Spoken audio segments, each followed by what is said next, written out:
Welcome to Grace Fellowship Baptist Church Wednesday evening Bible study for July 14th, 2021. Today is Saturday, July 10th, 2021. And tonight we are in the 23rd chapter of Joshua as Joshua gives his farewell address toward the end of his life. Starting in verse 1. After a long time had passed, and the Lord had given Israel rest from all their enemies around them, Joshua, by then old and well advanced in years, summoned all Israel, their elders, leaders, judges, and officials, and said to them, I am old and well advanced in years. You yourselves have seen everything the Lord your God has done to all those nations for your sake. It was the Lord your God who fought for you. Remember how I have allotted as an inheritance for your tribes all the land of the nations that remain, the nations I conquered between the Jordan and the Great Sea in the west. The Lord your God himself will drive them out of your way. He will push them out before you, and you will take possession of their land as the Lord your God promised you. Be very strong, be careful to obey all that is written in the book of the law of Moses, without turning aside to the right or to the left. Do not associate with these nations that remain among you. Do not invoke the name of their gods or swear by them. You must not serve them nor bow down to them, but you are to hold fast to the Lord your God as you have until now. The Lord has driven out before you great and powerful nations. To this day no one has been able to withstand you. One of you routs 1,000 because the Lord your God fights for you, just as he promised. So be careful to love the Lord your God. But if you turn away and ally yourself with the survivors of these nations that remain among you, and if you intermarry with them and associate with them, then you may be sure that the Lord your God will no longer drive out these nations before you. Instead, they will become snares and traps for you, whips on your back and thorns in your eyes, until you perish from this good land which the Lord your God has given you. Now I am about to go to the way of all the earth. You know that with all your heart and soul that not one of all the good promises the Lord your God gave you has failed. Every promise has been fulfilled, not one has failed. But just as every good promise of the Lord your God has come true, so the Lord will bring on you all the evil he has threatened, until he has destroyed you from this good land he has given you. If you violate the covenant of the Lord your God, which he commanded you, and go and serve other gods and bow down to them, the Lord's anger will burn against you, and you will quickly perish from the good land he has given you. You kind of have to read his whole speech in one pass. It's not that long. I mean, in English, it took me, 3 minutes? It's not very long. In Hebrew, it actually goes a little faster. He had this clearly memorized. He spoke it to the people. It wasn't an age when political speeches droned on and on and on. But he recounts to them that, the Lord's driven out these powerful nations that were ahead of them and put them in the land. He mentions that there are still people living among them that have not been conquered. So, your questions, did they kill everybody? Well, they killed the armies. They destroyed the governments. They have not killed all the people. They have not displaced all the people. Archaeology says there was somewhere between 5 and 10 million people in the land when the Israelites started to conquer it. The Israelites end up with about 15 million people there eventually. But in the meantime, they only have 600,000 men, say 2.5 million people total. They're not a huge force, so they haven't displaced all the people yet.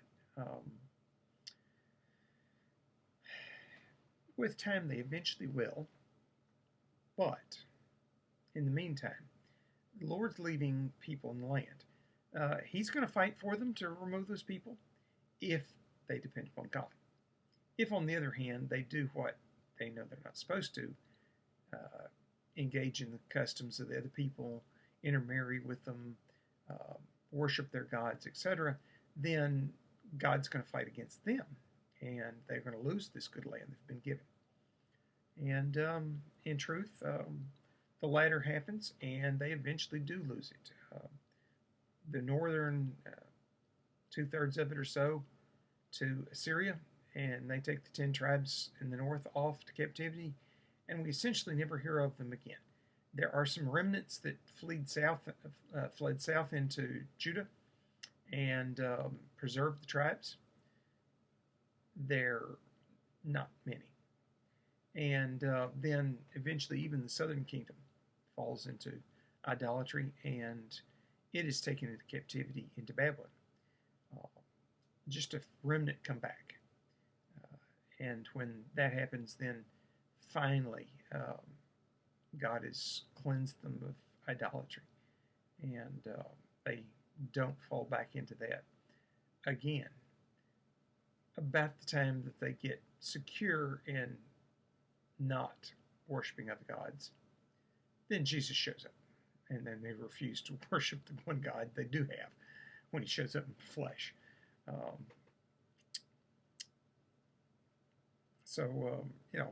Short history of Israel there. Joshua has conquered all the nations. He's conquered the political establishment. There is no organized people left in the land. Now, that's not to say there's not people. He plainly says there are other people. There are still people in the land. And in places, it's been allotted to the tribes of Israel, but they haven't conquered it yet, and they haven't run the people out, and they haven't taken possession. So that still needs to happen. And he's pointing this out to them, that they, while rightfully in chapter 22, they declared mission accomplished. It's time to end warfare and get to the business of growing crops and raising families and making the next generation and increasing in number and filling the land. They still haven't done everything God meant them to do. And so they still have work to be done. They still need to be courageous and strong and trust God and depend upon Him. And that's the main point of what he says. His secondary point is, to do that, you're going to have to continue to obey God like y'all did for me. Your children and grandchildren are going to have to do this. And they're going to have to learn war by going against these people. And they're going to have to stay faithful to God. Otherwise, it's not going to stay the way you've had it. The Israelites had a very long string of warfare.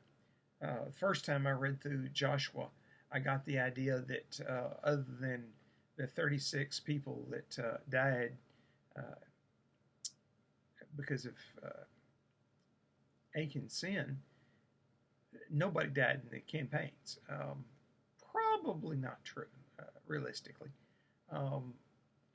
Otherwise, probably it would have been stated that way, explicitly.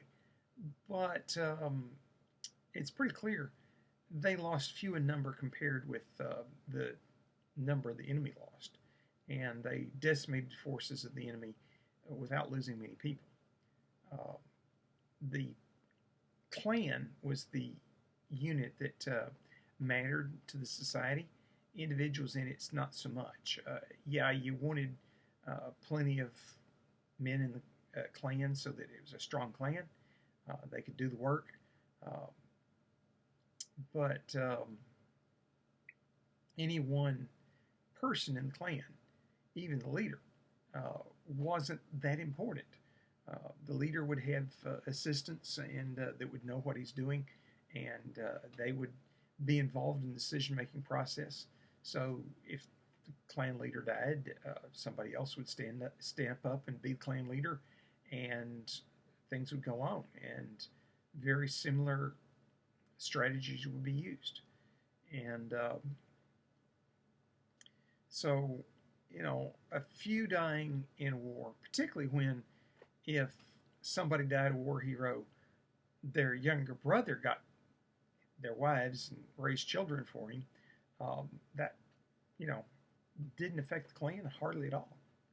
Um, their losses were small enough that the communities were not crying out against the warfare because they were getting so much more for it out of it than the losses. That's what is being stated. Um, but that happened because the people trusted God and they obeyed God. And because they were, God was protecting them, God was fighting for them, and He's warning them. If you don't continue to trust God, to obey Him, to honor Him, He's going to then be fighting you, and you're going to have that advantage you had against you instead of for you. And so, you can't serve the other gods. He's preparing them to renew the covenant. Moses had gotten the people to accept the covenant at Sinai and renewed it again before they entered the promised land before he died. Now they've entered the land, they've conquered it, and chapter 24, Joshua's going to renew the covenant with the people again and make them swear, basically the new generation swear that they will obey God, and point out that their success has been because they obeyed God, and that it's God that fights for them, and it's God that makes them successful. It's not because of them. Joshua knows a real truth. He took a bunch of slaves that wandered around in the desert, never had to fight much, and turned them into a lethal army against organized people defending their home turf. That's not the way things should work. If somebody were to raise up an army of citizens to overthrow the U.S. government, and you expect the U.S. Army to win because they're trained professionals. They've got the equipment. They've got the training. The only thing that would be in the rebels' advantage, so to speak, is if they could convince the people in the military that they're a better deal than the current government. Well, Israel's not making that kind of deal. It's not a case of rebellion. They're coming in and conquering, but they're the inexperienced civilians without the war tools or the training. And Joshua is not a brilliant tactical leader. He's just obeying God, and they're standing up against professional armies that are fully equipped with the weapons of that day. A chariot was the equivalent of a tank. You don't attack a tank with a guy with a stick. Joshua did, and they won. You lose a lot of people that way. They didn't lose a lot of people that way. God was fighting for them. Joshua knows this. Joshua knows that the odds were against him and he won anyway. And he spent 40 years in the desert being Moses' servant. And when Moses went in to talk to God, he was sitting there listening to God. And God was talking to him sometime too. And God kept telling Joshua, be strong and courageous. Do not fear. I am with you. And Joshua believed him. And Joshua was strong and courageous, did not fear, and did exactly what God told him to do. And he obeyed God, and God gave him success. An improbable success. When I was young and read Joshua, I think, oh, Joshua's this great military leader. No, not when you read it with adult mindset. He's not a great military leader. God fought his battles for him. Um, he won improbably. Uh, he had an inferior force, inferior trained, inferior weapons. Um, they didn't know the land as well. Every advantage was with the Canaanite armies, but they won with fewer losses. Why is that? Because Joshua obeyed God, the people obeyed God, and God fought for them. Um, and he points out that that's happened, and that the Lord has driven out these nations ahead of them, and they still have to do the mop-up work of cleaning out the survivors, cleaning out the people that were the civilians that weren't in the army, that weren't in the cities, that were out on the farms doing farm work and stuff, that were fled ahead of the Israelites and then now have quietly snuck back in to take possession of their land again. They still have that work to do. It'll be the next generation to task to do that. They have some areas of land that have not yet conquered, and that still needs to be done. He's pointing out he's old. He's going to go the way of the earth. In other words, he's fixing to die.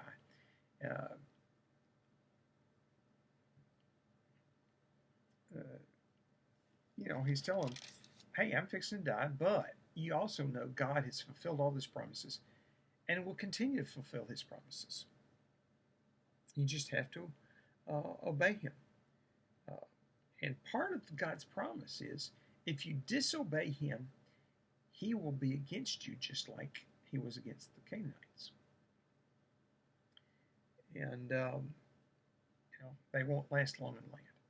Now, I know that generation probably heard that, if they disobey God, that God will wipe them out in the same kind of speed that God wiped out the Canaanites before them. God is a lot more patient. Only once does God seem to be impatient, and that was out in the Sinai wilderness when God got so upset with them and said, Moses, stand out of the way and I'll just wipe them all out, and then I'll take you and make you into a great nation. And Moses argues with God and prevails. It's the only time we ever hear of God being impatient and seeming to be fixing to break his promise. I think he was partly testing Moses there. Moses clearly rose to the occasion and argued with God that God was a patient and loving God to his people and would preserve them even if they disobeyed him. And he might do justice to those who criticized God, rebelled against God, and then take their children and do things with them and do great things. Well, these are those children that Moses was talking about. Have conquered the land. They've gotten possession. God's promise to Abraham has been fulfilled. God's promise to Isaac has been fulfilled. God's promise to Jacob has been fulfilled. And they now possess the land that their forefathers wandered around in as strangers. And it wasn't time to take possession yet. Now it is, and they have. And,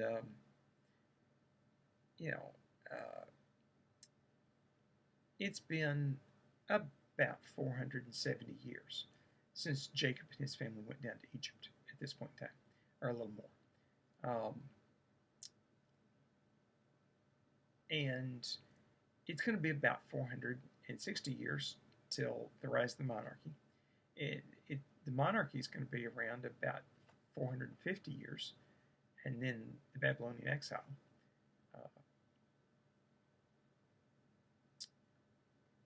Then, about 350 years to Jesus. It's been noted before that, God seemed to work in 400s. Patriarchs, almost 400 years in duration. And then Egyptian captivity, 400 years. Time of the Judges, 400 years. Monarchies, 400 years. Um, Babylonian captivity and the post-Babylonian time to Jesus, about 400 years. Interesting. I'm going to call it phenomenon. I don't think there's anything theologically important to that. It's just, I think, the kind of the working of history. How long does it take to work through these things and make them happen? And it just takes about 400 years each. So, they're at the beginning, the turning point here. They've conquered the land. It's now time for them to start being a people and worshiping God and being faithful to Him. It's not actually been that long since they started worshiping Him exclusively. In Egypt, they didn't have the opportunity to worship Yahweh. And it was just a rumor in the background. Probably certain people did worship Yahweh exclusively.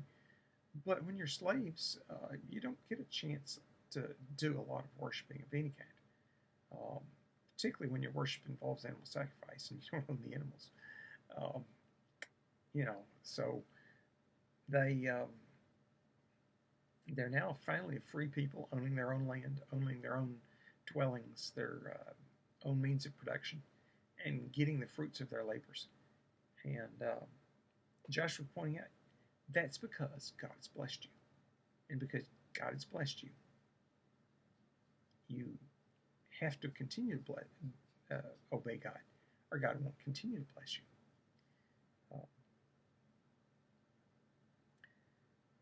It's going to be about 800 years before the destruction of Israel and land being empty again. And this time it's going to be empty. The surrounding peoples aren't going to kick them out and take over. It's just going to lie fallow for a while. And then when they come back, they're still going to have to contend with people, but not the Canaanites, not the Canaanite religions. It's going to be the Hittites from the north. The Egyptians are not going to be coming up from the south much at that point in time.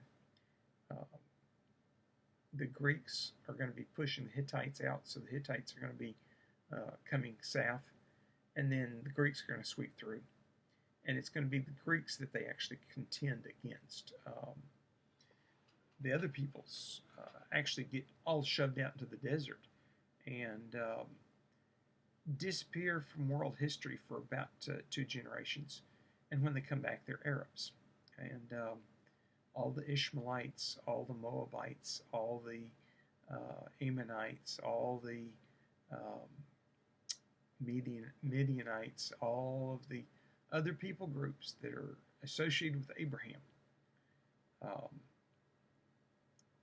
going to be shoved out in the desert by the Greeks, basically. And when they come back on the scene, they're going to have intermixed. They're going to have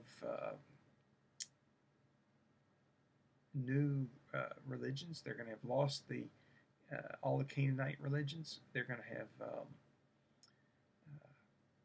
become the Arabs, and the Arabs are going to be then being a growing force in the world for till the present day.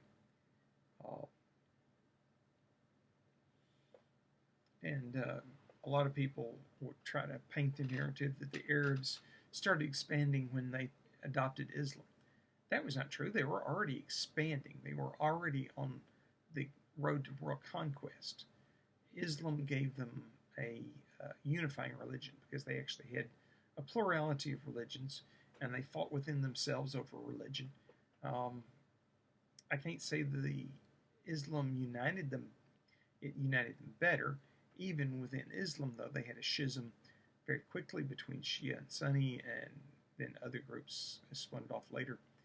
And they still haven't resolved those issues. Like God promised Hagar and Abraham, uh, Ishmael and his sons would always be at war with each other. And it seems to be that God is using them to expand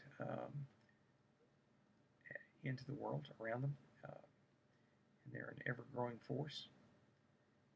But I don't think, I think that's part of God's plan for the end times, honestly.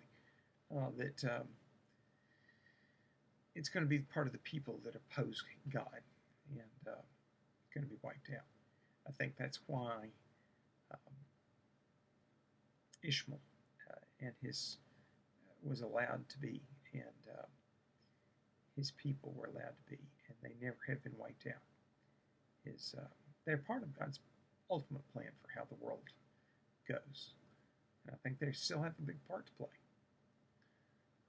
a tragic part. But Joshua here is pointing out to them that it's their obedience that causes them to succeed, not their strength of numbers, not their strength of arms, not their ability to fight, not their great generals. It's God. And he's trying to get them to realize that.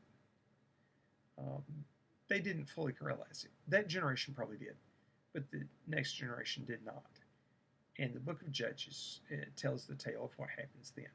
And I'm kind of setting up the book of Judges because next week I plan to do chapter 24, and then the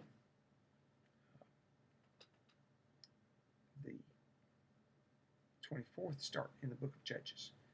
And so 2 weeks we'll be doing that.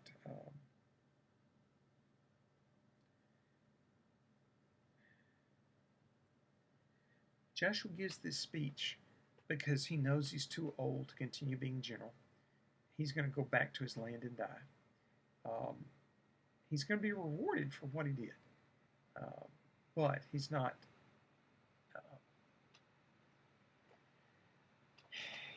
the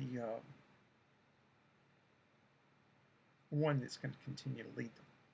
He knows his time is passing, that he's done his job, and it's time to pass the baton to the next generation. And he's old. There's young people that aren't going to follow him and aren't going to follow him well. And so they have to have this speech so that they will obey God and follow the next leader, and follow the next leader well.